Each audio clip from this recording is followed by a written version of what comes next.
अस्सलामुअलैकुम, this is Mohammad Naseer and welcome to unique items.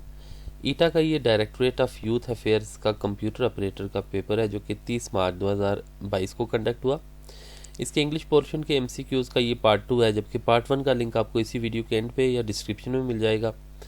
इस तरह के एमसीक्यूज़ आपको ईटा के पीएचडी सीटी टेस्ट के अलावा एनटीएस, पीएससी, एफपीएससी, पीपीएससी वगैरह के एग्ज़ाम्स के इंग्लिश एमसीक्यूज़ की प्रिपरेशन में यूज़फुल होंगे। अगर आप पहली दफ़ा चैनल पे आए हो तो सब्सक्राइब करके बेल के बटन को भी प्रेस कर लें ताकि मज़ीद वीडियोस भी आपको मिलती रहा करें। चलिए स्टार्ट करते हैं। फर्स्ट क्वेश्चन है, this is the dress I will wear on party this week. The underline word is a an. ये जो दिस अंडरलाइन वर्ड है तो ये यहाँ पे क्या है? Demonstrative pronoun, personal pronoun, relative pronoun, emphatic pronoun. Emphatic pronoun जो my self, your self, himself etcetera, ये सब्जेक्ट के साथ जब जोर देने के लिए इस्तेमाल होते हैं तो वो एम्फेटिक होते हैं। रिलेटिव प्रोनाउन जो होता है ना, रेफर बैक करता है। जैसे दिस इज़ द ड्रेस, यहाँ पे अगर दैट हो ना, दैट आई विल, या फिर हु या दैट या विच दरमियान में इस्तेमाल होता है रेफर बैक करने के लिए, वो रिलेटिव होता है।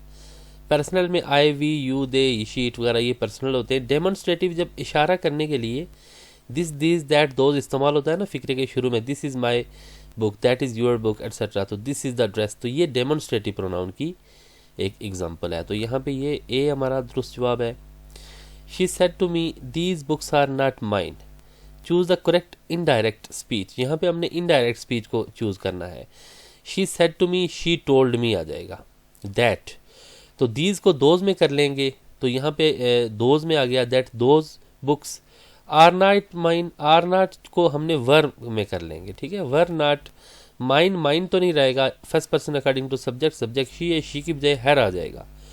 तो that those books were not hers. यहाँ पे देखें आप, माइन है ये रिजेक्ट हो जाएगा, यहाँ पे हर्स है लेकिन दोज बुक्स आर यहाँ पे लिखा हुआ है, तो ये ज़ाहिर है आर को हमने वर में करना है।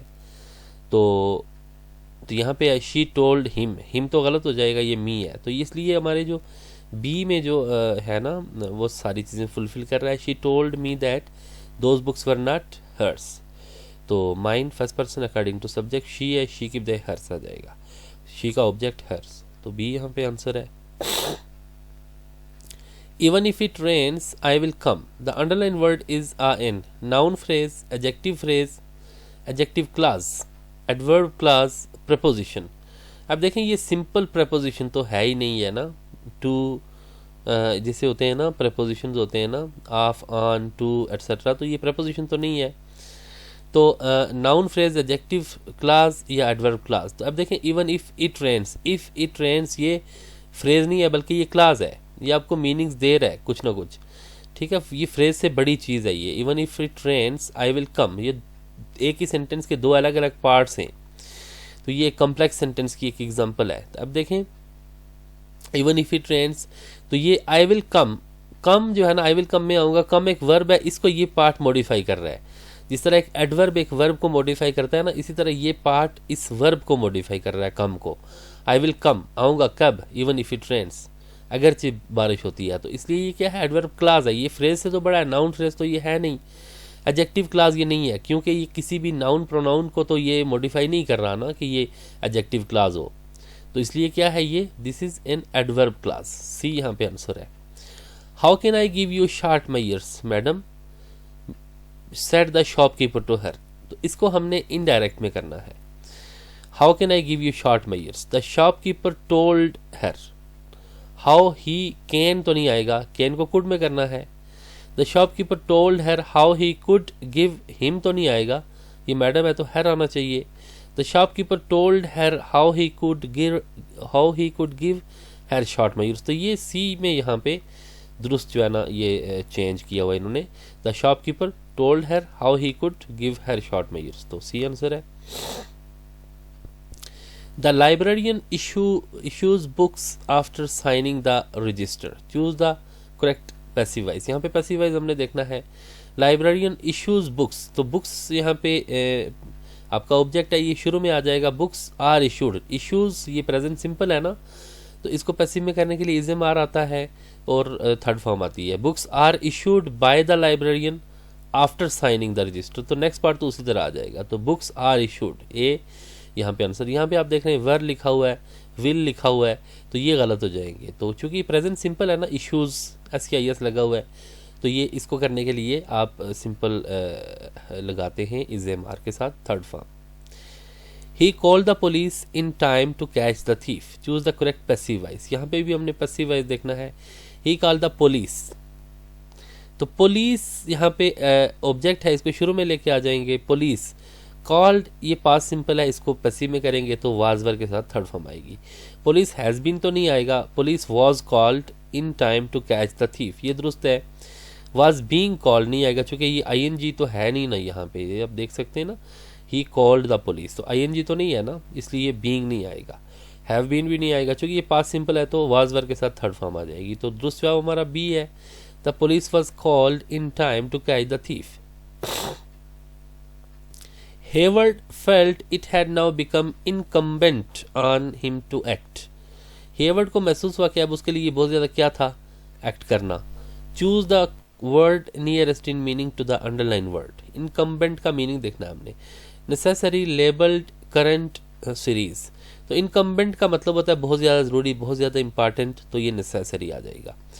The policy tried to check the exponential growth of public expenditure.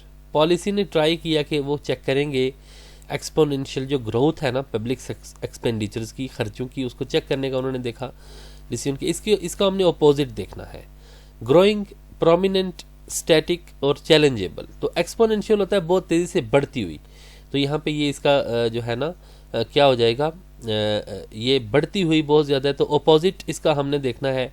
ये गलती से A आ गया तो ये इसका मीनिंग है, यहाँ पे देखना हमने अपोजिट है। तो ग्रोइंग इसका मीनिंग है, तो स्टैटिक क्या है, रुका हुआ, ये इसका अपोजिट हो जाएगा C। The evil practice must be destroyed, root and branch. Choose the correct meaning of the underline idiom. इसका इडियम हमने अंडरलाइन देखना है, रूट एंड ब्रांच का। In phrases, repeatedly, in practice and theory, completely. तो जब आप किसी चीज़ को ख़त्म करते हैं रूट एंड ब्रांच ने, इसका मतलब होता है मुकम्मल तौर पे उसको ख़त्म करते हैं, तो ये कम्प्लीटली इसका राइट मीनिंग आ जाएगा। He said to us, do not make noise in front of my house. He said to us, तो डू नॉट और जो भी आपके इम्पेरेटिव सेंटेंसेस होते हैं ना, जो आपके वर्ब के साथ शुरू होते हैं, तो उसके लिए आप क्या करते हैं, फॉरबेड, अगर नॉट, अगर नेगेटिव में आपको मना किया गया, तो he forbade us to make noise in front of his house. तो अब आप देख सकते हैं कि A में ये दुरुस्त चीज़ें आई हुई हैं। He forbade us to make noise in front of my house, तो नहीं आएगा ना, माई को माई में नहीं करेंगे, बल्कि first person according to subject of the reporting speech. He है तो ही की बजाय हिज आ जाएगा, क्योंकि ये पॉजेसिव है तो ही का पॉजेसिव हिज आता है। He told us to make, told तो नहीं आएगा ना, he forbade us to make noise in front of her, तो नहीं आएगा। तो A में ये दुरुस्त जो है ना चेंज हुआ है आपके इनडायरेक्ट में। नेक्स्ट है, ये नज़र नहीं आ रहा इतना इसलिए खुद लिखा है मैंने। She said to her, I didn't sleep the whole night due to heavy rain outside. तो choose the correct indirect speech. She said to her, she told her that. I didn't, I first person according to subject, subject she है ना, तो she hadn't slept. Didn't past simple, इसको past perfect में करना है। She hadn't slept the whole night due to heavy rain outside. तो अब देखें, डिडंट को हैडंट में, पास्ट सिंपल को पास्ट परफेक्ट में चेंज किया। I first person according to subject, subject she है तो बाकी उसी तरह आ जाएगा। ठीक है, स्लीप का जिट के बाद फर्स्ट फॉर्म आती है ना, तो हैड के बाद थर्ड फॉर्म आती है, और वैसे भी पैसिव में थर्ड फॉर्म आती है, तो ये हो जाएगा she told her that she hadn't slept the whole night due to heavy rain outside. तो ये दुरुस्त है। तो ये थे कुछ कंप्यूटर ऑपरेटर के ईटा के डायरेक्टोरेट ऑफ यूथ अफेयर्स के 30 मार्च 2022 के पेपर के MCQs। होपफुली आपको इससे कुछ नई चीज़ें मिली होंगी। बहुत शुक्रिया देखने के लिए। मज़ीद इस तरह की वीडियोज़ के लिए आप चैनल के साथ जुड़े रहें। पार्ट 1 का लिंक आपको राइट साइड पर नज़र आ रहा होगा। फिर मिलते हैं आपसे। अल्लाह हाफिज़।